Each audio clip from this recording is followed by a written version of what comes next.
Southern Fried True Crime covers cases that may not be suitable for young listeners, and there may also be some explicit language used. Listener discretion is advised. Imagine that you're lying in bed, maybe in that twilight place between waking and dreams. You feel a small sting, but it was quick and no worse than a mosquito bite, so you keep drifting. Now you're starting to feel funny. Within a minute, your arms and legs have become weak, and you're having trouble breathing. Has panic started setting in, or is this a dream? In another minute or two, you won't be able to stand up. You won't be able to speak or cry out. You are trapped in your body and yet fully aware of what is going on around you. In just a couple more minutes, you will stop breathing altogether. Now the panic has set in. Is there someone there with you? Are they comforting you? Are they taunting you?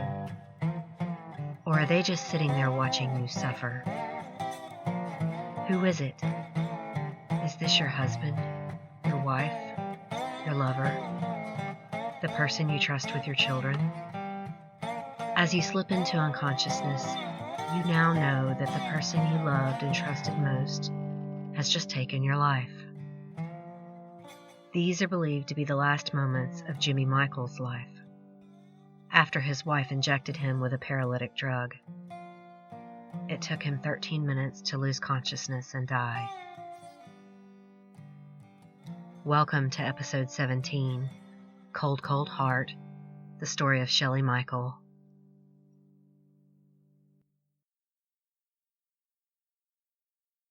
In my last episode, we talked about a girl from a terrible background who committed a heinous and shocking murder. We might find her pitiful childhood to be a mitigating factor for her crime, but ultimately it didn't matter. She was given the harshest punishment. Her execution has not yet been scheduled, but it will be soon. On today's episode, our killer came from a completely different background. Shelly Michael, former cheerleader and nurse practitioner turned murderess, is the antithesis of Krista Pike. She was brought up with advantages. She was ambitious, and she killed for the other oldest reason, money. And while the murder of her husband, Jimmy Michael, was not as gruesome as that of Krista's victim, it was torture nonetheless. When the judge sentenced her, he listed all the words he heard associated with Shelly Michael: evil, mean, demented, and diabolical. But he honed in on one word, probably the best descriptor: cold. He said, "I don't know why that hits me, but that's what hits me. It's just cold." I think throughout this episode, and the next, you'll see why he was right. Why coldness is probably best used to describe Shelly Michael. Shelly was 33 years old when she killed her husband on November 29, 2005, in Morgantown, West Virginia. Let's take a step back and see how she got to that day.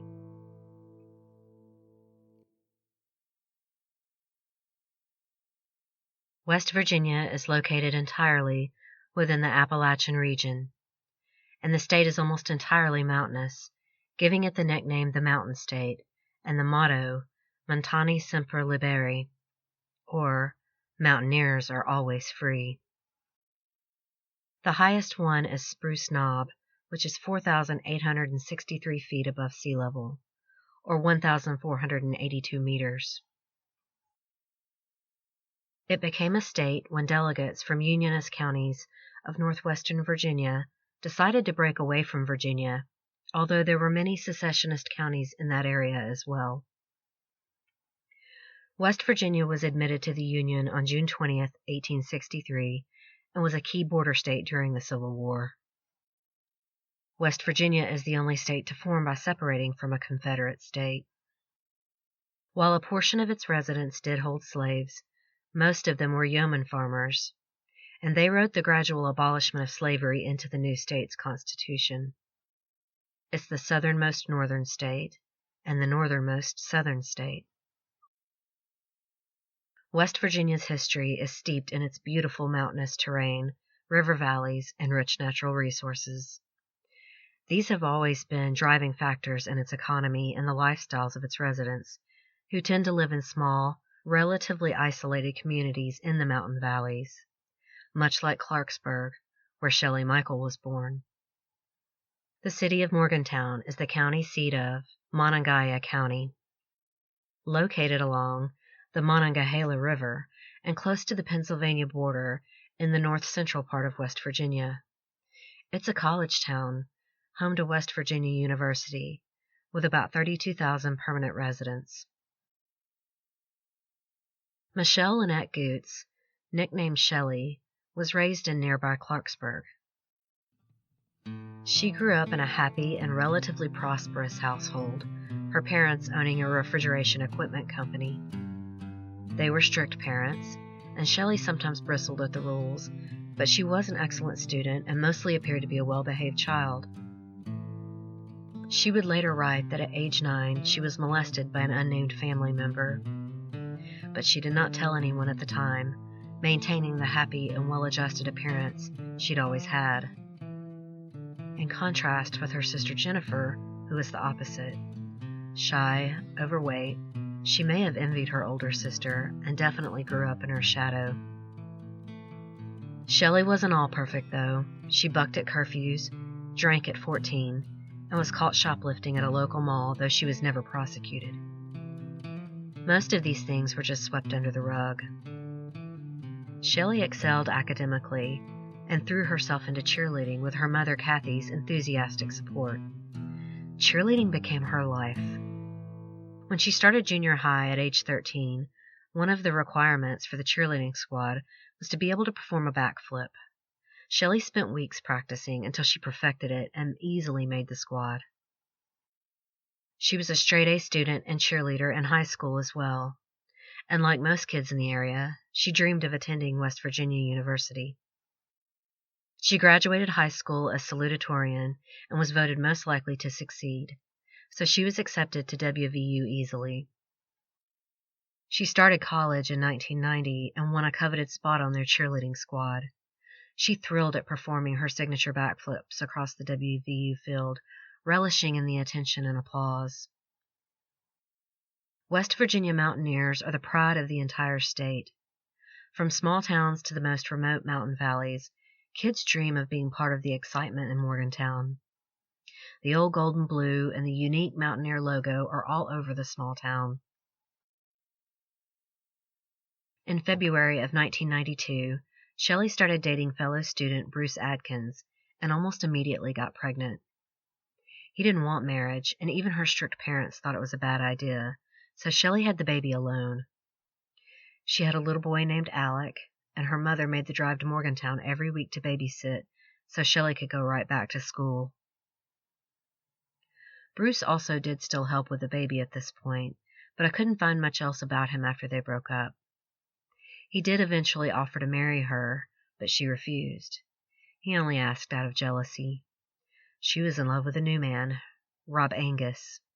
He was another WVU student she had met through friends. Rob had formed a tight bond with Alec, and this meant a lot to Shelly. She was candid later, saying she didn't really love him, but thought it was the best thing for her son. But it wasn't all easy. The September after they got engaged, she became pregnant again. But she had an abortion in Pittsburgh, later blaming Rob, saying he told her it wasn't a good time to have a baby. That same fall, Shelly went to the football tournament in Philadelphia. At an after-party, she flirted with one of the trainers she thought was cute, and she had a lot to drink. She later described what happened uncertainly, but it sounds like it was acquaintance rape. She remembered feeling humiliated and filthy, but didn't remember if she consented. And she said it was the end of her cheerleading career at WVU. Though her relationship with Rob had become strained, Shelly carried on with wedding plans. Even her sister urged her to call it off or postpone, but she refused. In In July of 1995, she married Rob Angus in the Catholic Church in Clarksburg. Rob worked for Parks and Rec in Morgantown as a caretaker, and they provided the young family with a small home. They settled into married life, but Shelly stayed in school. Not long after the wedding, Bruce Adkins suggested that Rob adopt his son. This was better for everyone involved, and Alec really did adore his stepdad. But Shelly claims the marriage quickly disintegrated into anger and violence. She did say the physical violence was on both sides, with her sister pointing out that Rob really knew how to push her buttons. And Rob never comments on this aspect of their marriage later. Regardless of the trouble, at Christmas, Shelly had become pregnant again. Then later, when she was 39 weeks pregnant, she was caught shoplifting. She swears it was a mistake. This was in September, and it was a Halloween costume for Alec that she put in her bag and said she meant to pay for. But she was found guilty and given probation, giving birth to baby girl Coley just weeks later on October 3rd. There are some other worrying aspects to the Angus marriage, and Shelly in particular. Some might find it odd that she left her 6-month-old baby and 4-year-old son with her husband and went to Myrtle Beach with friends for spring break, just like any other college student. Except she wasn't like the other college girls. She was married with 2 children. But Shelly would rarely find children or spouses an impediment to what she wanted. She always got her way. After 7 years, she did finally graduate from WVU with a bachelor's degree in nursing. She was offered a job at Ruby Memorial Hospital in the pediatric intensive care unit, making $28 an hour. That's a good living by today's standards, which would be almost $44 an hour, over $90,000 a year in 2018 money. But $58,000 a year in 1998 wasn't too shabby either. And Shelly claimed to love her job. In interviews, she speaks of how she always wanted to work with children and loved taking care of babies. But co-workers on the pediatric unit thought she was a flirt and a show-off. Shelly never got over being a cheerleader and was notorious for doing high kicks or jumps while walking the corridors of Ruby, always looking for attention and trying to impress her colleagues. One of these colleagues was Shelly Michael, a respiratory therapist who found Shelly's antics eye-roll worthy, but didn't really have any trouble with her. Shelly met Stephanie's husband, Jimmy Michael, who worked on the same unit. After she had been there about a year, she was on the same weekend shifts as Jimmy, who was also a respiratory therapist. The pair developed a friendship, and Shelly would later say an instant attraction to each other. James Andrew Michael, known as Jimmy, was born in Cumberland, Maryland, just 3 weeks after Shelly in 1972. His father, Denny, was a Baptist preacher, just like his grandfather and his uncle Larry. Denny married his high school sweetheart, Ruth, and 3 years later their first son, Steve, was born. Jimmy was just 3 years younger than his brother. Much like Shelly and her sister Jennifer, Steve and Jimmy were polar opposites. Steve was athletic and tall, but not really into school. Jimmy was very academic, short, and overweight. There was one thing Jimmy was good at that Steve wasn't, though, and that was hunting. He loved hunting and fishing with his dad. Every Thanksgiving, the first day of hunting season, they would bond in the woods. Denny never hunted anything he didn't eat and taught Jimmy the same. When Jimmy was in elementary school, he sat next to a little girl named Carrie Whitaker. Their parents had grown up together, and Jimmy and Carrie became really close friends. A brother-sister relationship that would last all his life. They looked out for each other, and she would continue looking out for Jimmy even after his death. In high school, friends would say he was self-conscious and yet good-natured about his weight, not minding the nickname Chunk he got when he made the football team. He loved football, and when the coach told him he had to lose weight because he was too accident-prone, he made the effort and did drop the weight. He was a popular kid, and his parents would often come home to find Jimmy and 20 of his friends in their pool. Even though he was into football and popular, Jimmy was still also an academic overachiever and an ambitious student. He wanted to go to medical school. He wanted to help children. But unlike his future wife, he really meant it. He and Carrie graduated together, and as a gift, she gave him a scrapbook of their school memories. They both left for college and often joked about who would get their doctorate first. Jimmy's parents urged him to attend Allegheny College in Cumberland because they worried he was still a bit immature to go too far away for school. He did well there and became close friends with a roommate named Reggie Hours. Reggie would later say that he used to tease Jimmy for his fascination with cheerleaders and skinny girls in general. Jimmy, the kid who had always battled his weight, was fixated on the perfect cheerleader type, to the point that Reggie would come home and find him watching cheerleading competitions on ESPN. Jimmy graduated with an associate's degree in respiratory therapy in 1992 and enrolled in West Virginia University, majoring in chemistry that same year. He and Reggie Hours both moved to Morgantown, finding jobs at Ruby Memorial. Carrie Whitaker was already at WVU studying psychology and suggested they move in with her and her boyfriend and later husband, Seth. Jimmy soon met a pretty, petite, dark-haired respiratory nurse named Stephanie, who was about 5 years older than him, on his first day at Ruby Memorial.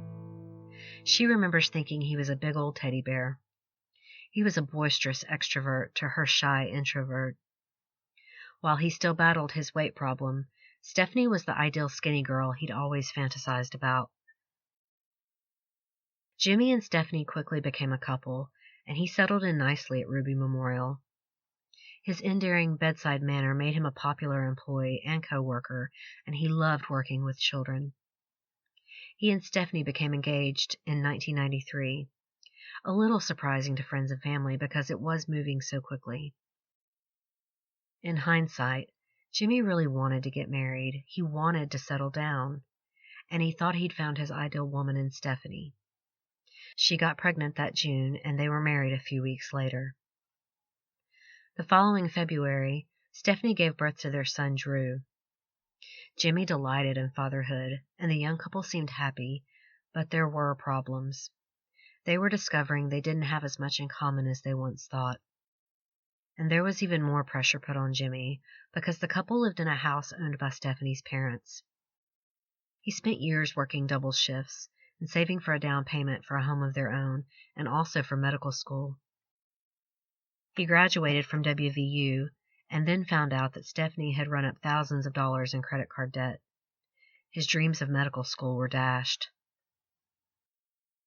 By the fall of 1996, Stephanie was pregnant again, and the couple were constantly fighting. She swore out a complaint with the police, accusing Jimmy of pinching her arm during an argument. The fights continued even with their daughter JC's birth the following March.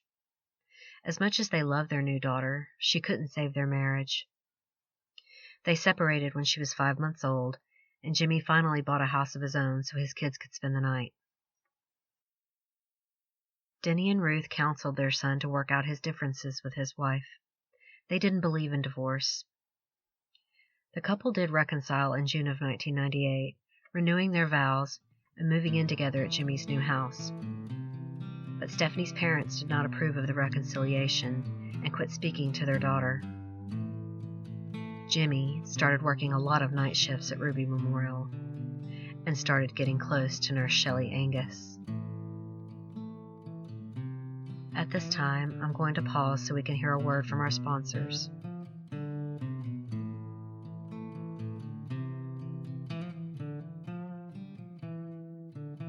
Shelly would later say they had a lot in common, both with 2 small kids and failing marriages.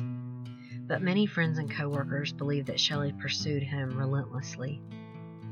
His friend and coworker Reggie Hours said that he knew from the beginning that Shelly could sense Jimmy was an ambitious man and a hard worker who was meant to be a success. He said she played up to his weaknesses, flirting, complimenting, and she certainly played up the cheerleader part of her life as well. It was Jimmy's dream come true. Through all of this, Stephanie still worked at the same hospital, sometimes sharing shifts with Shelly Angus. Shelly often complained about her house, provided by the Parks and Recs department where her husband worked. She wanted something nicer. Stephanie later regretted mentioning how Jimmy had bought a new house in a nice neighborhood. By Christmas of 1998, Jimmy and Shelly were having a full-blown affair. His friend Reggie suspected that Shelly was trying to woo his friend, but he didn't believe it had gone that far. Stephanie figured it out when Shelly called the house one night, hanging up when she answered. But Stephanie wrote down the number that showed up. She later asked around at work if anyone recognized the number, and found out it was Shelly Angus's. But she didn't confront her husband. She said, "I just sat back and let it all unfold." By now, all of Ruby Memorial and most of Morgantown were gossiping about the affair. But Jimmy continued to deny it to Stephanie.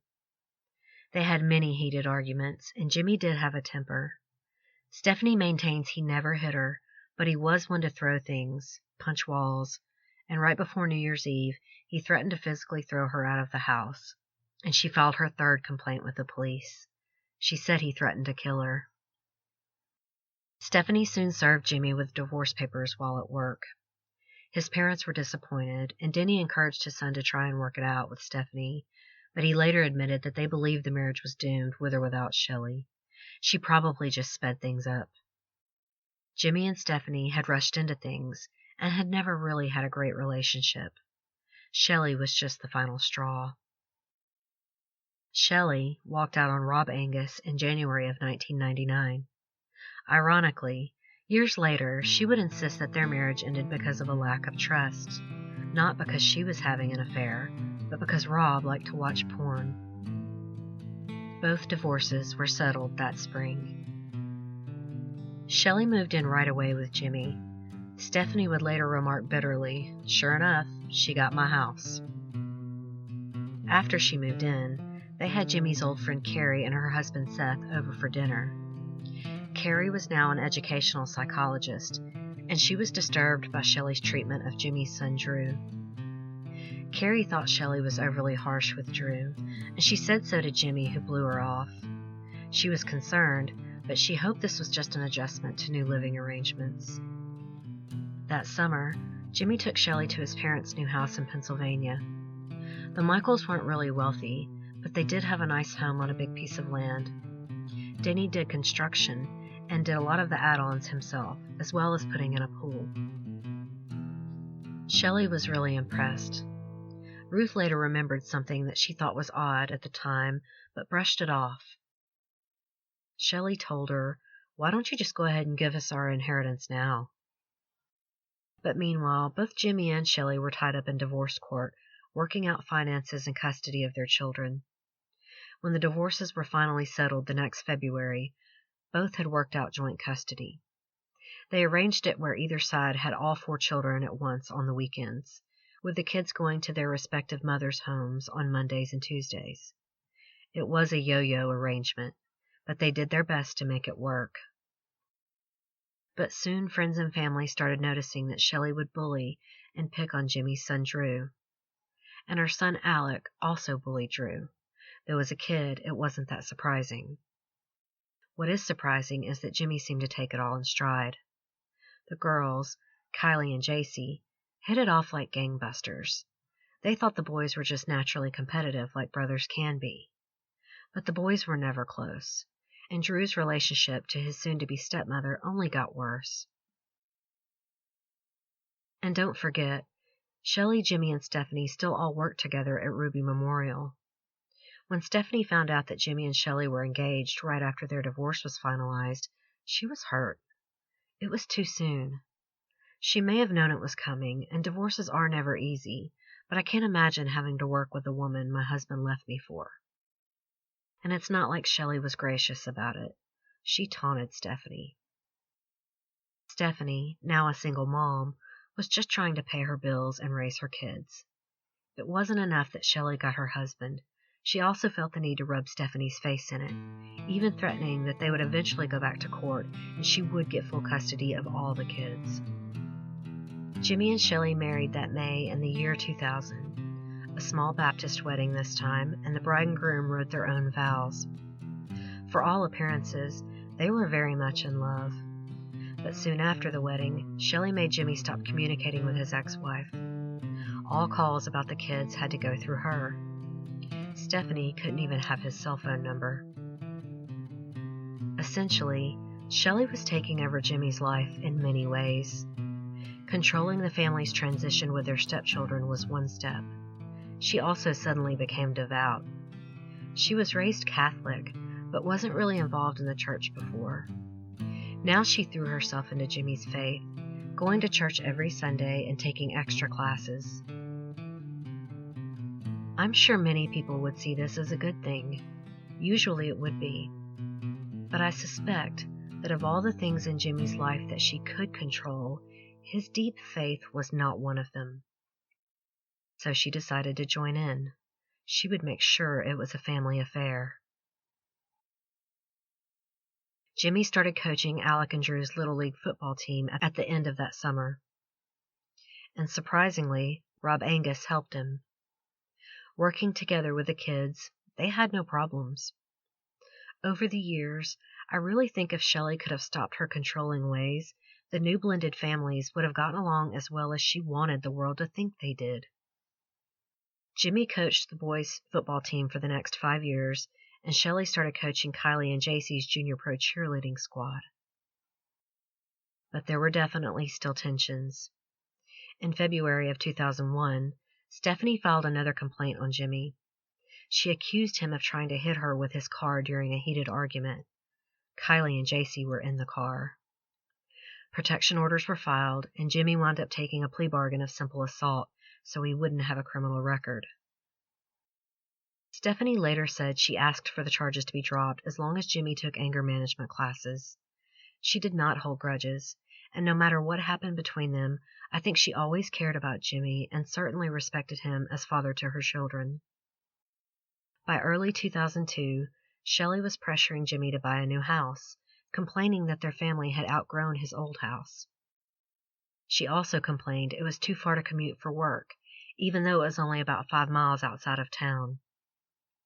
But what she really wanted was to live in the posh Suncrest neighborhood of Morgantown. She soon picked out a house on Killarney Drive. It was a 4-bedroom house that Jimmy worried was out of their budget. Shelly had recently dropped down to part-time. She had convinced Jimmy to pay for her going back to get her master's degree in nursing. She would become a nurse practitioner, making really good money, but for now, their decreased income was really pinching their finances. Jimmy tried to fight it out about buying a new house, but Shelly just wouldn't let it go. By May, they had moved in. The house was just a mile from Roby Hospital, a tidbit that is important later. Jimmy and Shelly made friends with neighbors and others in their community. Many often remarked on Shelly's habit of wearing skimpy outfits. She reveled in her figure and liked showing it off. Point of contention with her more conservative husband. And even neighbors noticed how bad she treated Jimmy's son Drew. She was always picking on the kid, and it had to have been bad if even neighbors, not just close friends, noticed it. And friends and family alike did notice her controlling behavior. Family get-togethers always had to be at Shelly and Jimmy's. Jimmy often called his wife feisty, but later family would say that just meant Shelly got what Shelly wanted. She was a perfectionist, and she liked having the perfect-looking Brady Bunch family. School administrators saw her so much they started assuming that she was Tracy and Drew's mother too. Stephanie laughed it off when one asked her if she was Drew's aunt when she went to pick him up one time. But one day, they happened to meet at school at the same time, and Shelly started screaming at Drew to come with her. But for once, he didn't listen and ran to his mother. Stephanie later said one of the teachers saw it, and the real Shelly Michael became known around the school. But Shelly's perfect exterior was starting to tarnish. In July of 2003, she was suspended without pay for insubordination. She had taken a 2-week vacation without permission. After she was expressly told she couldn't. A few weeks later, her sister Jennifer, who was pregnant with her 3rd child, came out as a lesbian. She left her husband and moved in with her lover Jamie. Jimmy felt it was against his faith and banned his children from seeing their aunt. Shelly later wrote of being disappointed and upset. Though there was tension, Shelly's parents had accepted Jennifer's choice. Shelly, however, did not. She sided with Jimmy, but months later she did attend the baptism of the baby. Shelly evidently fumed during the service, glancing at Jamie often. She found out from her father that Jamie would be at the family dinner at a nearby restaurant afterwards, and she went berserk. She ran over to Jamie's car, pulled her out, and started punching her. Jimmy was able to pull her off Jamie and get her away.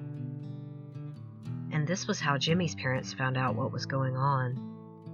Ruth later said the whole thing was a dark secret, which she couldn't really understand as Shelly and Jennifer's parents had accepted it.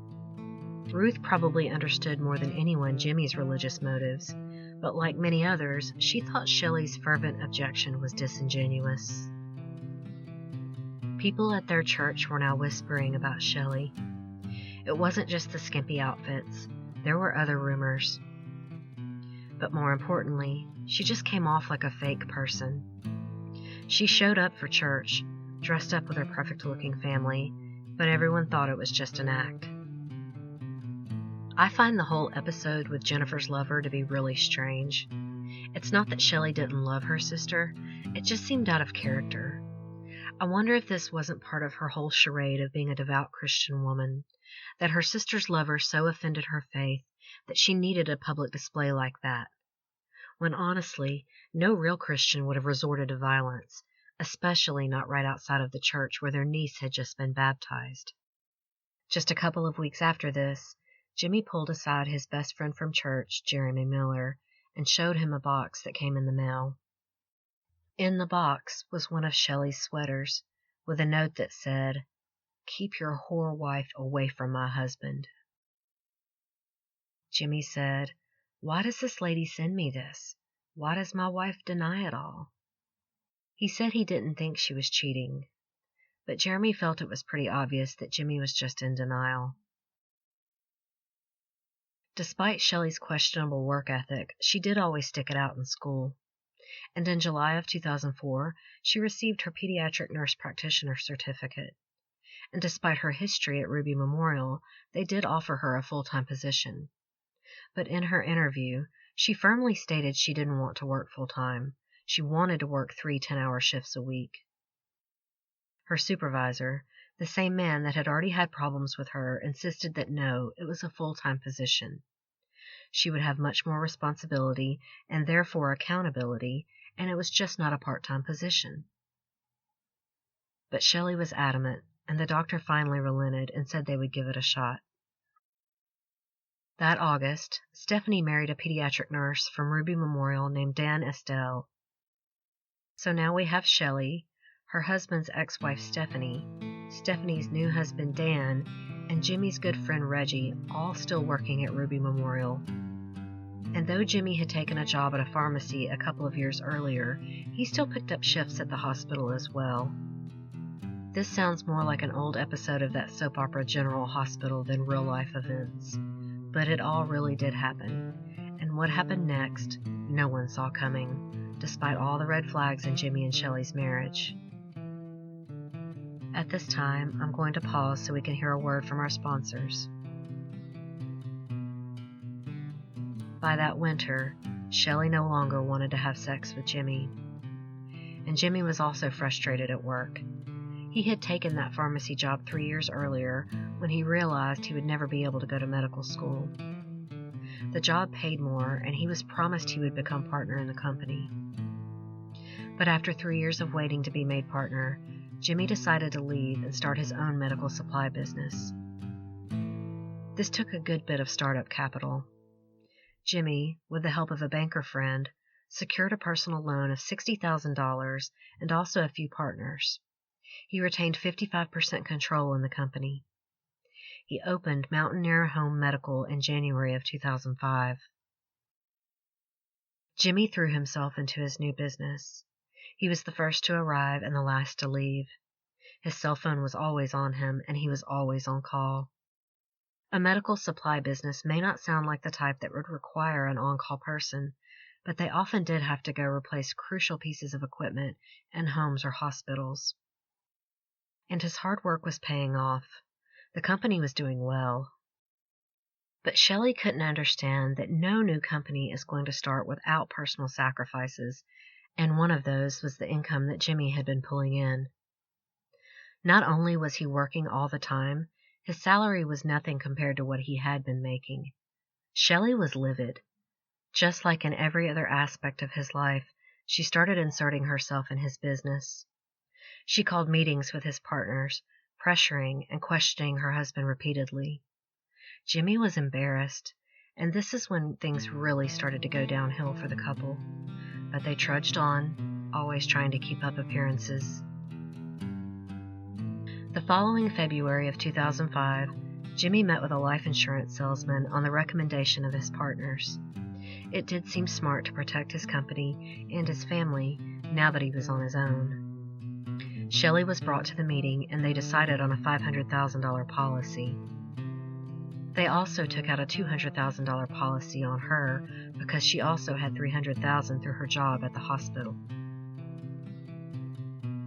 At around the same time, Ruby Memorial had started construction on a new extension to the pediatric wing, and it was imperative that Shelly work full-time. The head doctor of the unit met with her and was again put off by her attitude.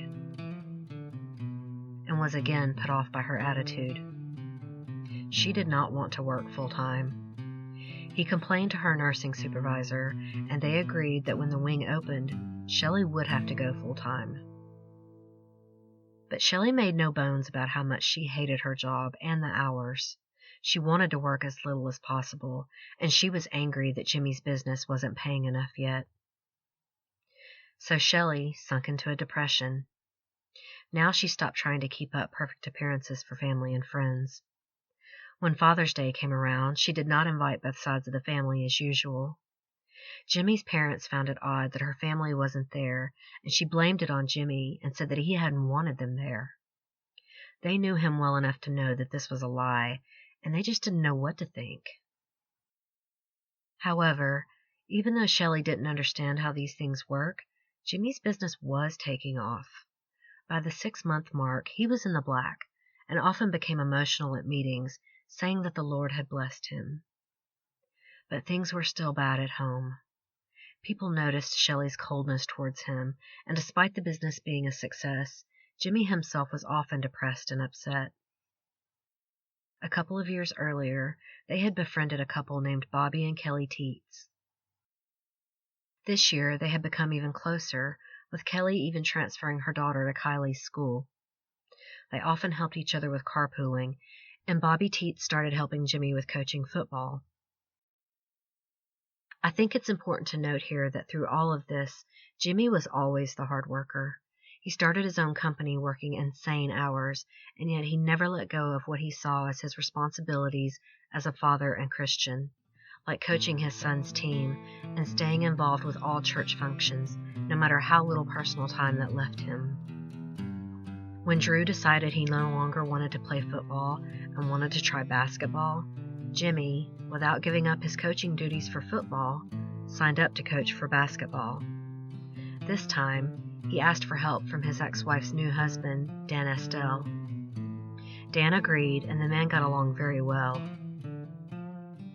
As hard as Jimmy was working both professionally and in his personal life, Shelly was still looking for ways to work less. She was under a lot of pressure at work to accept the responsibility of full-time hours. So suddenly, she decided she wanted to have another baby.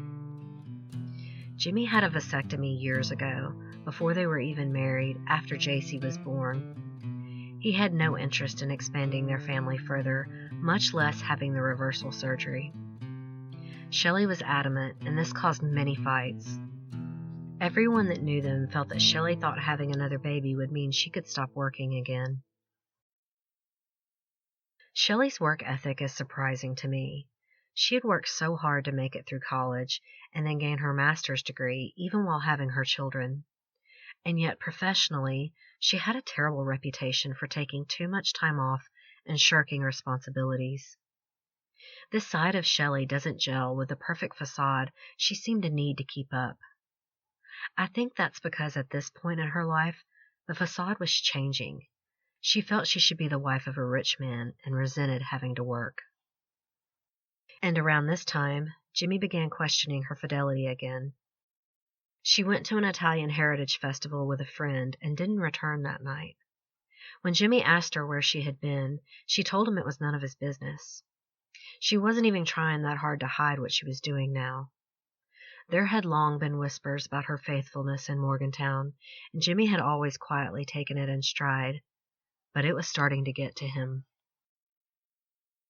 In September of 2005, Shelly was suspended from work again for taking an unauthorized day off. The new extension at the hospital was about to open, and she wouldn't even commit to the hours that she was already working. Bobby and Kelly Teets worked for a company that made industrial uniforms. The company was going out of business and selling their machines. Bobby told Shelly and Jimmy that an embroidery machine was a good investment, and Jimmy initially agreed to back the company. Finally, Shelly was excited about something. They planned to buy the machine and work out of Jimmy and Shelly's basement. She threw herself into researching everything that they needed to get set up. Meanwhile, Bobby took a job in Jimmy's company. The couples became even closer with Bobby working with both of them. In October, Shelly went to Jimmy and accused Drew of serious misbehavior. It's unclear what she accused him of, but the little boy insisted he hadn't done anything wrong and called Shelly a liar. At that, Jimmy snapped, and he beat Drew with his belt. It didn't take long for Jimmy to fully realize what he had done. He was beside himself. He called his church friend Jeremy, crying almost hysterically. The next Saturday, Drew had a soccer game, and Stephanie noticed bruising on his arm. She questioned her son, and he told her what Jimmy had done. When she confronted Jimmy, he immediately became emotional and apologetic. Stephanie, always one to forgive, decided to let it go. Jimmy truly was sorry, and she believed him. He came to her house to talk to Drew, and he asked his son to lift his shirt so he could see the bruising. Stephanie said that all the color drained from his face, and he fell to his knees, crying and begging forgiveness. At this point, Dan stepped in to talk to him. Dan was a very kind man, and he helped calm Jimmy down. He seemed to understand the pressure Jimmy was under, and didn't want him punished either when it was clear that Jimmy felt so horrible. But he did push Jimmy about communicating with his ex-wife. Dan and Stephanie both thought that a lot of the animosity and problems were caused by Shelly's insistence that Stephanie only go through her about the kids. They decided then and there that this would stop. Shelly was now out of the equation, and Stephanie and Dan later said that their relationship improved so much. Jimmy seemed less stressed, and everyone just got along better. Jimmy may have been forgiven by his son and ex-wife, but a teacher at Drew's school had seen the bruising and called Child Protective Services. He met with CPS and agreed to counseling, and started working with a pastor from a local evangelical Methodist church. In the very first session, he confessed that he was having extreme marital issues and talked about Shelly's drinking. He didn't admit to suspecting of her cheating, though. He just said he wished that she would return to church and recommit to their marriage. The part about drinking really struck me as odd, because it's not mentioned anywhere that Shelly had a problem with alcohol. I think Jimmy needed to talk about how she was hurting him, but couldn't bear to bring up the cheating, so he just said drinking. I also really think he kept his head in the sand about it, not even wanting to admit it to himself. When I said before that Shelly had stopped trying to keep up the perfect facade, that included church. She no longer attended regularly, nor did she bring the children. This was obviously very hurtful to Jimmy, who had always been so committed to his faith. Many people who saw Jimmy that fall mentioned how depressed or distraught he seemed, though he did keep his reasons to himself. But the downward slide was noticeable to everyone. And Shelly kept pursuing the embroidery company. She was doing online research and signed herself and Bobby up for a seminar in Chicago. A couple of weeks later, Shelly was in a minor car accident. and then she fell down a few stairs. Both of these things put her out of work for 3 weeks, though she didn't actually have broken bones or any other serious injuries. I wonder if she didn't do these things on purpose, now trying the sick leave angle since she could no longer get out of full-time hours. Around this time, Stephanie had a new baby, and she noticed a real change in Shelly's attitude towards her. Gone was the resentment and jealousy. When Stephanie came to pick up JC and Drew, Shelly even begged to hold the new baby and was really friendly with her. Stephanie was hopeful that things were getting better. What she didn't know, and what no one knew yet, was that Stephanie was happy because a flirtation had sprung up between her and Bobby Teets. When she made reservations for her and Bobby to attend this embroidery seminar, she only booked one room. And they treated this trip as a lover's getaway. The cameras at the hotel caught them kissing and holding hands. Shelly later would say she felt guilty, but was just sucked in.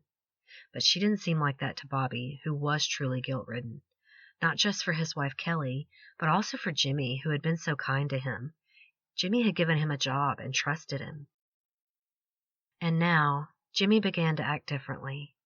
People in his life noticed a change. He seemed to have come to a sort of peace. On Thanksgiving Day, he and Shelly attended a Mountaineers football game. She later said they just discussed how well the business was doing, and he told her he was leaving the following night to go home and hunt with his dad and cousin. He also told Bobby Teets that he would be out of town and needed Bobby to be on call. He called Stephanie and asked if he could take Drew with him, even though it was her Thanksgiving. She said no because she was going to a big family get-together with her new baby and wanted all of her children there. She said he was very understanding, and they wished each other a happy holiday and hung up. It would be the last time she spoke with him. Jimmy left that Friday night, and as soon as he was gone, Shelly called Bobby, and he came straight over. They had sex in Jimmy's bed, and then Bobby went home to his wife. Jimmy's dad and cousin later said that he seemed very upbeat on this hunting trip. He was extremely excited with how well his business was going, and for the first time in a long time, really seemed to be happy and looking forward to his future. He came back home Saturday night, and he and Shelly went to a Mountaineers basketball game with Bobby and Kelly.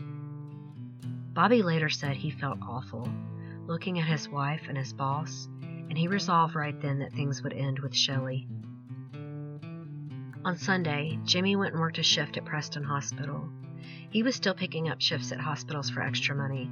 Seriously, the man never rested. After his shift, he drove back to his parents' house. He had promised his father they would go hunting again on Monday morning. So they rose at dawn on a miserable rainy day and hunted for a while. When they were done, he got back in his car and drove back to Morgantown because he had basketball practice.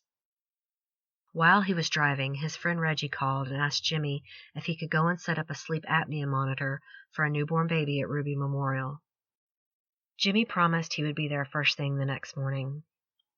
At around 10 p.m., he called Bobby Teets and vaguely asked him his schedule for the next day, but Bobby said he didn't know yet. He said Jimmy brought up the embroidery business and mentioned that they would be seeing a lot of each other, and they left it at that. The conversation seems really odd, because though he was supportive of Shelly's business venture in spirit, he was no longer willing to foot the bill. She naturally assumed he would invest with the money from his business, but he had made it clear that he would not. Shelly went to his office behind his back on that Monday to use the fax machine and sent out an email to everyone in the company about his change of mind, saying that she understood if they wanted to back out, but that her and Jimmy would do it on their own. Again, this is really strange. It was never going to be a part of the Mountaineer business, just Jimmy's personal investment. But when he backed out, it's like she went there and emailed, fishing around for one of them to speak up and say they would invest. But she didn't get that response. I'm sure Jimmy's partners were baffled by the email, though they had grown accustomed to Shelly's overbearing behavior.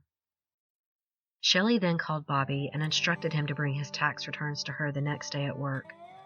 They were going to have to finance the embroidery business on their own. He agreed, and they hung up.